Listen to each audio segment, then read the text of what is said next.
Good morning, my time. It's a beautiful summer day. Probably going to be a hot one, but so far the mornings are cool. Um, find the little things that you enjoy. That's why I chose my cover photo for this playlist as me smelling the roses. It's something that I actually always stop and do. I always stop and smell flowers. And I think that that's really what retirement at 40 is all about, is just, making sure that you have the time and luxury to enjoy the little things.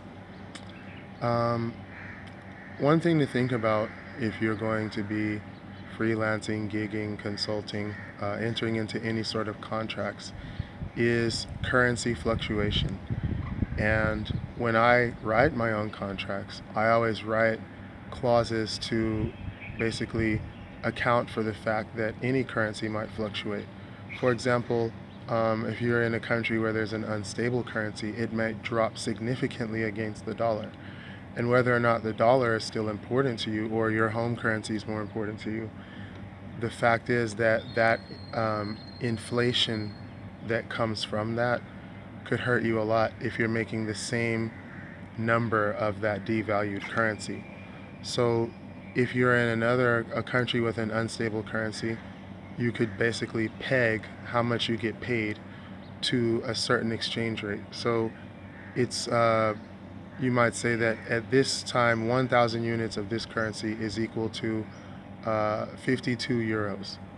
So you're basically going to pay me the value of 52 euros in our currency, local, no matter how many that is. Meaning, if our currency fluctuates, I'm going to get more because it's been devalued, so it's worth less. And that will help you deal with things like inflation, where rent prices go up. Sometimes rent contracts have a contract where they rise a certain percentage every year if you renew. Um, and if you don't have that option, meaning you're going to be entering a relationship with an organization where the contract is written, it's something that you need to discuss and negotiate. Even if you're in the United States, I mean, when we had a big recession, I think around 2008, I think it was actually a depression, a great one, in fact. Tent, homeless tent cities sprouting up literally overnight and things of that nature. The US currency actually wobbled a lot. I'll go even further back. When I went to Australia, the Australian dollar was worth 50 US cents, half a dollar. By the time I left Australia, it was about one for one, and this sharp rise coincided with invading Iraq, as a matter of fact. There was a huge drop in the US currency against the Australian dollar related to that.